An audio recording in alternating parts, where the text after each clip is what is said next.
ഇന്നിപ്പോൾ ഒരു ചെറിയൊരു യാത്രയാണ് കേട്ടോ. ചെറിയ യാത്രയാണെങ്കിലും വലിയ സ്ഥലത്തേക്കാണ് കേട്ടോ പോണത്. എങ്ങോട്ടാണെന്നല്ലേ ചെറുതായിട്ടൊന്ന് പറയാൻ പറ്റുമോ എവിടേക്കാണെന്നുള്ളത്? വേറെ എവിടേക്കല്ല കേട്ടോ, നമ്മുടെ ഗുരുവായൂരാട്ടോ. ഗുരുവായൂർ ഇഷ്ടമല്ലാത്ത ആരും ഉണ്ടാവില്ലല്ലോ. അവിടെ ഒരു വട്ടം പോയാൽ മതി, പിന്നെയും പോകണം തോന്നും. അങ്ങനത്തെ ഒരു ഏരിയയാണ്. അപ്പം അങ്ങോട്ടാണ് ഞങ്ങളിന്ന് ഫാമിലി ആയിട്ട് പോകുന്നത്.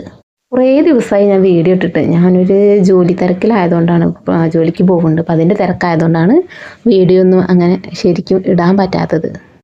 ഈ ഒരു പോക്ക് എന്ന് പറഞ്ഞാൽ തേജുട്ടനും അതുപോലെ ഏട്ടൻ്റെ മോനും കൂടെ ഒരു വഴിപാടുണ്ട്.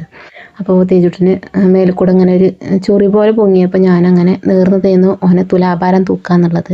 അപ്പോൾ അതിന് വേണ്ടിയിട്ടാണ് പോകുന്നത്. പിന്നെ ഓന് ആക്സിഡൻ്റായി ആ ഒരു ടൈമിൽ തന്നെ ഏട്ടൻ്റെ മോനും കൂടെ ആശുപത്രിയിൽ അഡ്മിറ്റ് ആയിട്ടുണ്ടായിരുന്നു. അപ്പോൾ രണ്ടുപേരും വേഗം ആശുപത്രിയിൽ നിന്ന് പോകണം, അസുഖമൊക്കെ മാറിയിട്ട്. അപ്പോൾ രണ്ടുപേരെയും ഗുരുവായൂർ വന്നിട്ട് ഓരോ രണ്ടാളെയും ചേനയിൽ തുലാഭാരം തൂക്കാന്ന് നേർന്നിട്ടോ. അപ്പോൾ അത് നമുക്ക് എന്തായാലും വഴിപാട് നേർന്നിടാൻ പാടില്ല, വേഗം അത് കൊടുത്ത് തീർക്കണം. അപ്പം അങ്ങനെ ഞങ്ങളെല്ലാവരും കൂടെ അങ്ങനെ പോവാമെന്ന് വെച്ചു. പുലർച്ചെ 3-3:30 ആകുമ്പോൾ ഞങ്ങൾ വീട്ടിൽ നിന്ന് ഇറങ്ങിയിട്ടുണ്ട് കേട്ടോ. ചുരുക്കി പറഞ്ഞാൽ 3:45-4 മണിയായിട്ടുണ്ടാവും ഇറങ്ങിയപ്പോൾ എന്ന് പറയാം. എന്തായാലും അവിടെ എത്തിയപ്പോൾ 6 മണി 6:15 ആ ഒരു ടൈം ആയിട്ടുണ്ട്. അപ്പോൾ നമുക്ക് അവിടുത്തെ വിശേഷങ്ങളോട് കണ്ടാലോ. ചെറുതായിട്ട് നേരൊക്കെ കണ്ടില്ലേ, ഇത്രയ്ക്കും വെളിച്ചൊക്കെ വന്നിട്ടുണ്ട് കേട്ടോ. അപ്പം അങ്ങനെ മുല്ലപ്പൂവും കാര്യങ്ങളൊക്കെ വാങ്ങിയ ശേഷം പിന്നെ ഞങ്ങളെല്ലാവരും കൂടെ അമ്പലത്തേക്ക് അങ്ങനെ കയറുകയാണ്. പിന്നെ നമ്മൾ അമ്പലത്തിൽ എത്തി കഴിഞ്ഞാൽ ആകെയുള്ളൊരു ഇതാണല്ലോ ഒരു ഫോട്ടോ എടുക്കണം എന്നുള്ളത്. അങ്ങനെ അപ്പോൾ അതിന് വേണ്ടിയിട്ട് കുറച്ച് ഫോട്ടോയും കാര്യങ്ങളൊക്കെ എടുക്കാൻ വേണ്ടിയിട്ട് അങ്ങനെ നിൽക്കണം. തുലാഭാരം തൂക്കണോടത്ത് 8 മണിക്കാണ് സ്റ്റാർട്ടാവുക. അപ്പോൾ ഞങ്ങൾ നേരത്തെ എത്തിയതുകൊണ്ട് പിന്നെ വാഷ്റൂമും കാര്യങ്ങളൊക്കെ പോയി പിന്നെ ഫോട്ടോ എടുപ്പും കാര്യങ്ങളൊക്കെ അങ്ങനെ നടക്കുകയാണ്. പിന്നെ ഞങ്ങൾ തുലാഭാരമൊക്കെ തൂക്കി ഞങ്ങൾ വേഗം അതൊക്കെ ആ ഒരു വഴിപാടൊക്കെ തീർത്ത് വേഗം ഇറങ്ങിയിട്ടുണ്ട് കേട്ടോ. അവിടേക്കൊന്നും ഫോൺ കൊണ്ടുപോകാൻ പറ്റൂല. അപ്പോൾ അതുകൊണ്ട് തന്നെ അതൊന്നും എടുക്കാനും പറ്റൂലല്ലോ. ഫോണും കാര്യങ്ങളൊക്കെ നമ്മൾ വേഗമൊക്കെ ആ ഒരു ക്ലോക്ക് റൂമിൽ ഏൽപ്പിച്ചിട്ടാണ് പുറത്തിറങ്ങിയത്. തുലാഭാരം തൂക്കി പുറത്തിറങ്ങിയ ശേഷം എനിക്കൊരു അനുഭവം ഉണ്ടായിട്ടോ. എനിക്ക് ഒരു പ്രസാദം കിട്ടി, യാദൃശ്ചികമായിട്ട് എനിക്കൊരു പ്രസാദം കിട്ടി. നമ്മൾ ആ ഒരു വെണ്ണയും പഞ്ചസാരയും പഴമൊക്കെ ആ ഒരു പ്രസാദമല്ലേ, അതിനെന്ത് പറയും എനിക്കറിയില്ല, ആ ഒരു സംഭവം കിട്ടി. ഞങ്ങളെല്ലാവരും തുലാഭാരം തൂക്കിയ ശേഷം പിന്നെ അമ്പലം ഒന്ന് ചുറ്റി പ്രാർത്ഥിക്കാൻ നിൽക്കുന്നു. അപ്പോൾ ശിവേലിയും കാര്യങ്ങളൊക്കെ ഉണ്ട്. അപ്പോൾ എന്തായാലും 3ാമത്തെ ആ ഒരു ശിവേലി ചുറ്റുന്ന ടൈമായപ്പോൾ ഞങ്ങളും അതിൻ്റെ കൂടെ പോയി. നല്ല തിരക്കാണ് കേട്ടോ ആ ഒരു ടൈമിൽ. അപ്പോൾ തന്നെ ഒരു ഭാഗത്ത് ആ ഊട്ടുപുരേൻ്റെ അവിടെ എത്തിയപ്പോൾ ആ ഒരു ഭഗവാനും അവിടെ നിന്ന് എന്തോ ഒരു പ്രസാദം കഴിക്കുക എന്താണെന്ന് അറിയില്ല, അവിടെ നിന്ന്. അപ്പോൾ അവിടെ കുറേ നേരം നിന്നപ്പോൾ പിന്നെ ആങ്ങളമാരും അനിയത്തിയൊക്കെ ഉണ്ട്. ഒരു അപ്പുറം അവിടെ അയ്യപ്പൻ്റെ അമ്പലമൊക്കെ ചുറ്റാൻ വേണ്ടിയിട്ട് അങ്ങനെ പോയി. ആ ഭാഗത്തേക്ക് അങ്ങോട്ട് പോയപ്പോഴേക്കും എന്ത് സംഭവിച്ചു, പെട്ടെന്ന് തന്നെ ഭഗവാന് വേഗം പോയിട്ടോ. ഞങ്ങൾ ഏതായാലും ഭഗവാനൊക്കെ ബാക്കിലായിട്ട് നിൽക്കല്ലേ, ഭഗവാൻ വേഗം 3ാമത്തെ ചുറ്റ് പൂർത്തിയാക്കാൻ വേണ്ടിയിട്ട് അങ്ങനെ പോവുകയാണ്. അപ്പോൾ പിന്നെ ഞാൻ തന്നെ ആ ഒരു എന്തായാലും പോവല്ലേ, ഞാൻ തന്നെ അതിൻ്റെ കൂടെ തന്നെ എന്നിട്ട് 3 വലം വയ്ക്കാന്നുള്ളതിൽ അങ്ങനെ പോയിട്ടോ. അപ്പോൾ അതിൻ്റെ കൂടെ അമ്മയും വന്നു. അങ്ങനെ ഞങ്ങൾ ആ 3 ചുറ്റൊക്കെ ചുറ്റി പുറത്തേക്ക് ഇറങ്ങി. ഞാനും അമ്മയും തേജുട്ടനും കൂടെ പുറത്തേക്ക് ഇറങ്ങി. ഇനി മറ്റുള്ളവരെ കാത്ത് നിൽക്കുകയാണ്. അപ്പോൾ ഞങ്ങളവിടെ തിരഞ്ഞ് നിൽക്കുകയാണ്. അത് ഞങ്ങൾക്കറിയില്ല. ആ അമ്പലത്തിനുള്ളിൽ കൂടെ ഞങ്ങളെ തിരയുകയാണ്. അങ്ങനെ പിന്നെ ഞങ്ങൾ അമ്മേനെയും ഓരോ അമ്മേനെല്ലാം ആങ്ങളമാരെയും നാത്തൂനെയും ഒക്കെ കാത്തു നിൽക്കുമ്പോൾ ഒരു ചേച്ചി വന്നിട്ട് ഞങ്ങളോട് അമ്മേനോട് ചോദിച്ചു, ഞങ്ങളുടെ കയ്യിൽ 4 പ്രസാദം ഉണ്ട്, വഴിപാട് കഴിച്ചതുണ്ട്. അപ്പോൾ ഞങ്ങൾക്ക് 3 മതി, 1 ഏറെ കിട്ടിയായിരുന്നു. അപ്പം അമ്മ നിങ്ങളൊന്ന് മേടിക്കോ ചോദിച്ചു. അപ്പം അമ്മ എൻ്റെ മുഖത്തേക്ക് നോക്കി. ഞാൻ പറഞ്ഞു മേടിക്കാറ്, ഞാൻ മേടിച്ചു. അപ്പോൾ പറയണേക്കാ ഭഗവാന് നമ്മൾ മനസ്സിൽ എന്തെങ്കിലും കാര്യം ആഗ്രഹിക്കും, അവിടെ നിന്ന് പ്രസാദം കിട്ടണം എന്നൊക്കെ ഉള്ള ഒരു ആഗ്രഹമായിരുന്നു. പക്ഷെ നമുക്ക് വരി നിന്ന് മേടിക്കാനും ടൈമും കാര്യവും ഇല്ലേന്നു. പിന്നെ ഈ മക്കളെയും കൊണ്ടല്ലേ, അല്ലെങ്കിലേ പൊട്ടിത്തെറികളാണ്. പോരെയും കൊണ്ടൊന്നും നിൽക്കാനുള്ള ആ ഒരു സമയവും ഇല്ല. പിന്നെ വണ്ടി വിളിച്ച് പോയതല്ലേ, നമുക്ക് ആ ഒരു ടൈം ആകുമ്പോഴത്തേനും പോരും വേണം. പിന്നെ അവിടെ നിന്നിട്ടൊക്കെ ചെയ്യണം ഇതൊക്കെ. അപ്പം അങ്ങനെ ഭഗവാൻ എന്തെങ്കിലുമൊക്കെ ഒരു അനുഗ്രഹം തരണം എന്നുള്ളൊരു ഇതിലുണ്ടായിരുന്നു. കാരണം അത്രയും ഞാൻ ആഗ്രഹിച്ചു പോയതാണ്.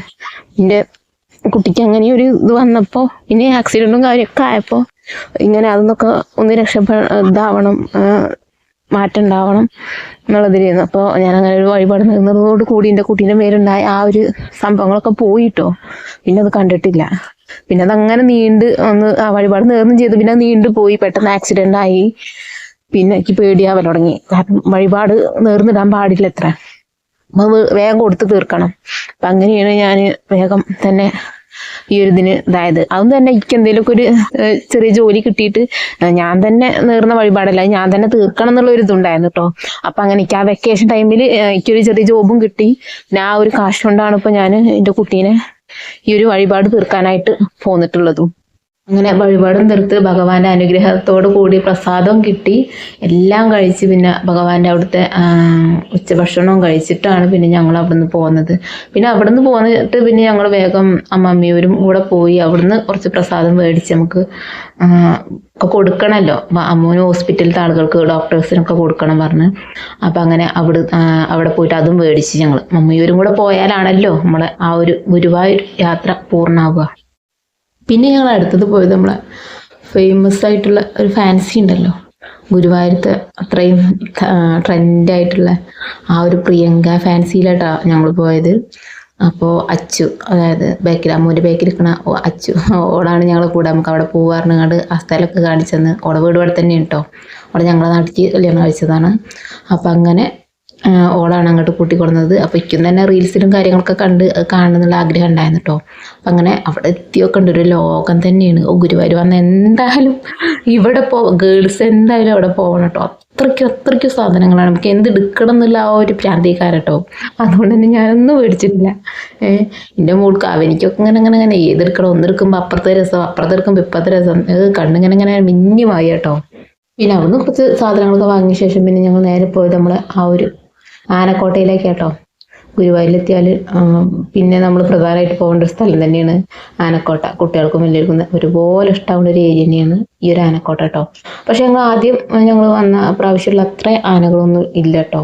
കുറേ ആനകൾ പോയിട്ടുണ്ട്, എന്തായാലും മതപ്പാടിലും കാര്യങ്ങളൊക്കെ ആയിട്ട് അങ്ങോട്ട് മാറ്റിയതാവും. പിന്നെ തേജുട്ടനും ചിച്ചുട്ടനും ഒക്കെ നല്ലോണം ഇഷ്ടമായിട്ടുണ്ട് കേട്ടോ.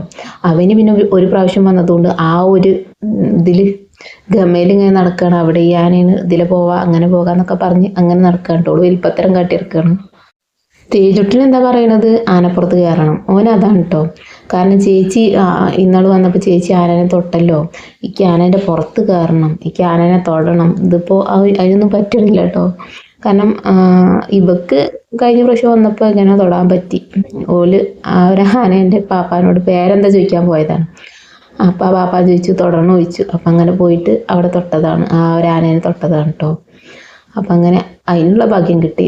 അപ്പോൾ ആനകളൊക്കെ ഇങ്ങനെ ചൂടൊന്നുമില്ലല്ലോ, മഴക്കാലമൊക്കെ ആയതുകൊണ്ട് ഇങ്ങനെ കുളിര് കോരി നിൽക്കുകയാണ്. മഴക്കാലം ആയതുകൊണ്ട് പിന്നെ ഞങ്ങൾ ബീച്ചിലേക്ക് അങ്ങോട്ടും പോകാനൊന്നും നിന്നില്ല, വേഗം തന്നെ വീട്ടിലേക്ക് തിരിച്ചു. അങ്ങനെ വീട്ടിൽ ഞങ്ങളൊരു 6-7 മണിയൊക്കെ ആയപ്പോൾ തന്നെ എത്തി. അന്ന് തന്നെ അമ്മൂൻ്റെ ബർത്ത്ഡേ ആയിരുന്നു. അപ്പോൾ പിന്നെ നാത്തൂനും ഞങ്ങളെയും കൂടെ ഒരു സർപ്രൈസ് ഗിഫ്റ്റൊക്കെ ഒരുക്കിയിട്ടുണ്ടായിരുന്നു. അപ്പം അങ്ങനെ അതൊക്കെ കിട്ടിയിട്ടോ. പിന്നെ ഞാൻ പറഞ്ഞു, ഇന്ന വക ഞാനൊന്നും തരുന്നില്ല, എന്നെ ഞാൻ ഗുരുവായൂർ കൊണ്ടുപോയില്ലേ, അതാണ് ഞാൻ തന്നെ ബർത്ത്ഡേ ഗിഫ്റ്റ് തരണം കേട്ടോ. അപ്പോൾ ഇതൊക്കെയാണ് ഞങ്ങളെ ഇന്നത്തെ കുറച്ച് രസകരമായ വിശേഷങ്ങൾ. അപ്പോൾ തന്നെ നാത്തൂനൊരു ഭ്രാന്ത് കയറി വണ്ടി പഠിക്കാൻ പോവുകയാണ് കേട്ടോ. ഓരോരോ കാറ്റാണ്, അപ്പോൾ സ്കൂട്ടി പഠിക്കുകയാണ്. അപ്പോൾ ഓക്കെ, പുതിയൊരു വീഡിയോ ആയിട്ട് വീണ്ടും കാണാം.